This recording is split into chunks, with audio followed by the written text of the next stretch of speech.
sympathy for people in different countries or regions. Now I would like to invite Associate Professor Dr. Hatice Bahar Şahin from Kairos University, Department of Bioinformatics and Genetics to present her lecture. Please, you're welcome.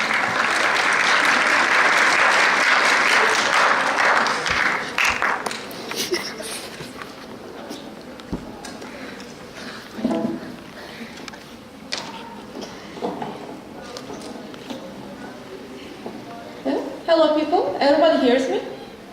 Yeah. Back row, do you hear me properly? Okay, good.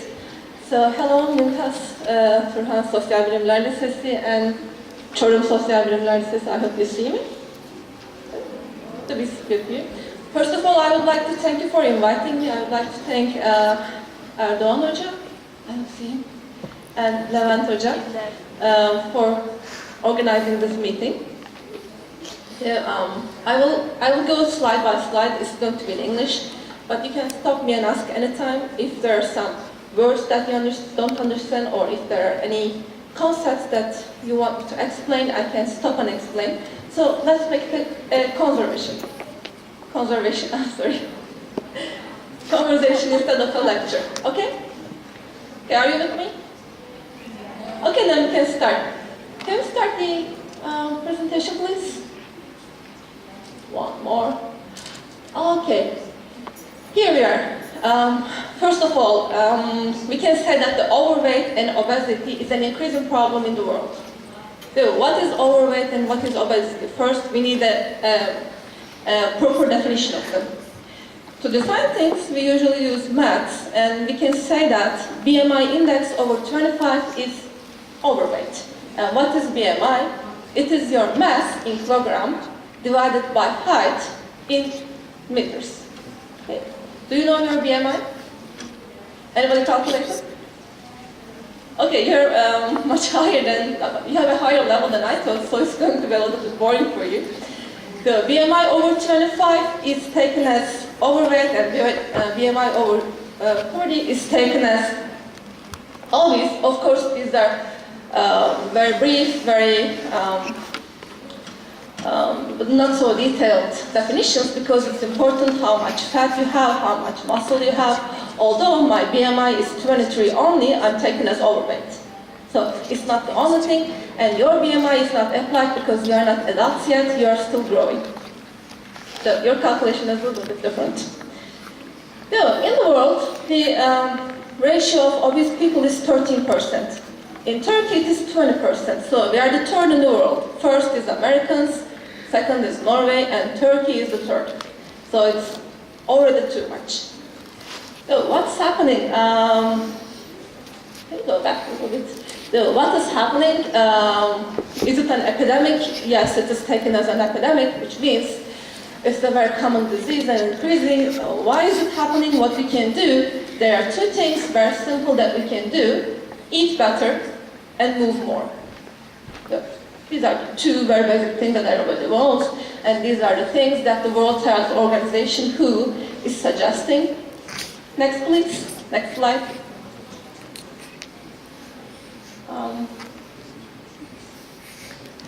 Hello. This only slide is fun. Okay, I will go anyway. The numbers are increasing really. Since 1980, the ratio of obesity doubled.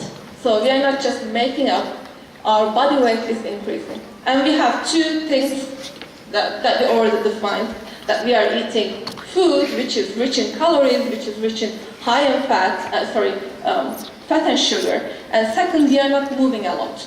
So these are the two things, but not all. There are two other things. Our microbiome is changing, which means the bacteria and viruses living with us are changing as well. And the fourth thing, our genetics has been changed. Means that we are genetically more prone to put on weight. So these are the four problems.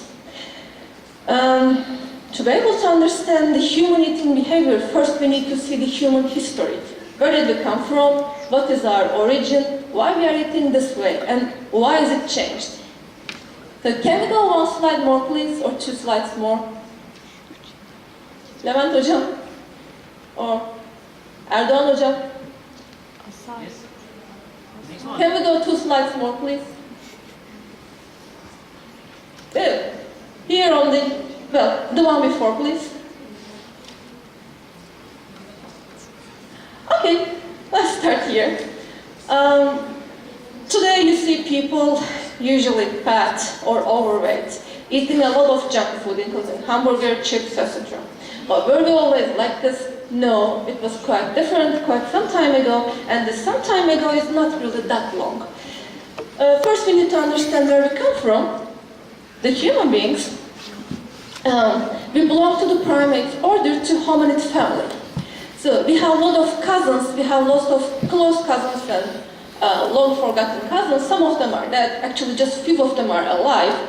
The alive ones are bonobo, chimpanzee, orangutan and gorilla mostly. And their eating behavior is very well defined. On the other hand, human eating behavior had been changed within the last 3 million years.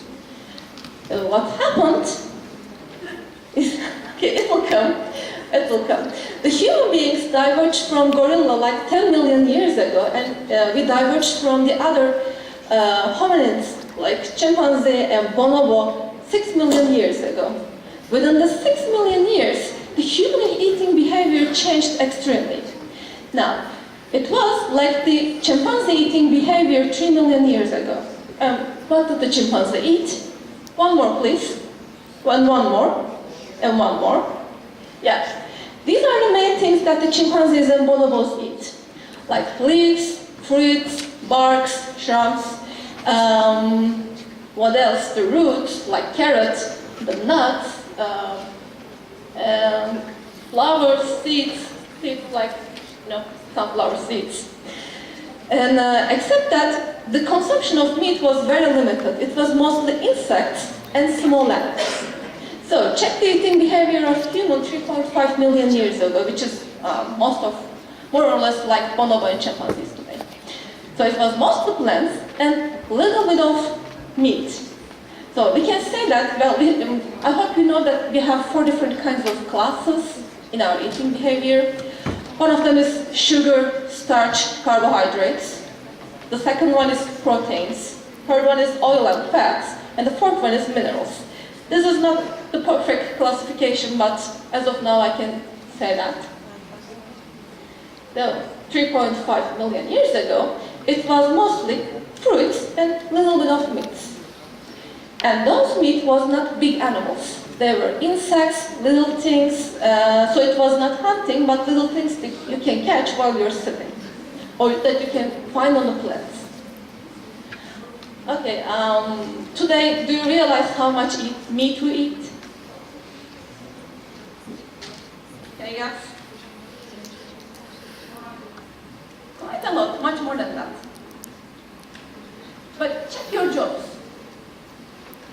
and check your teeth. Do you think they are suitable for eating meat? Not really. You're not tiger, you're not lion, you're not any kind of hunter animal. The humans started eating meat much later than those animals. So a lion, a tiger, is a nature-born hunter. So the intestine of the lion, the intestine of the tiger, the jaw of the tiger, the teeth of the tiger is suitable for hunting and eating raw meat. I'm not really sure, but a tiger can eat 7 kilos of meat, raw meat, and nothing happens. If you eat 7 kilos of raw meat, you're going to be sick. The humans can eat meat with certain conditions. When cooking, after cooked. So, they're not naturally eating that much meat. The meat eating concept came much later. So these are our natural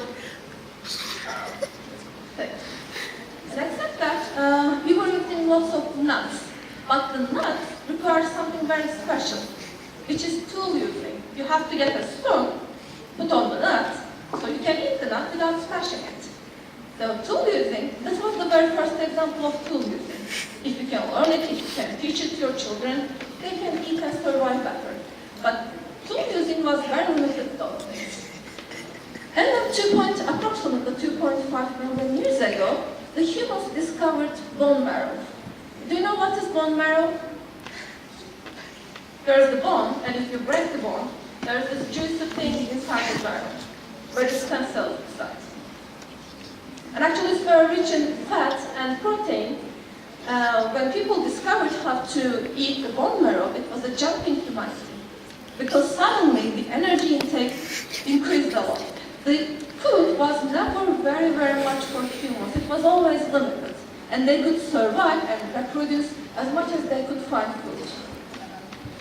And suddenly, in 2.5 million years ago, they could extract the bone marrow from the bones and eat them.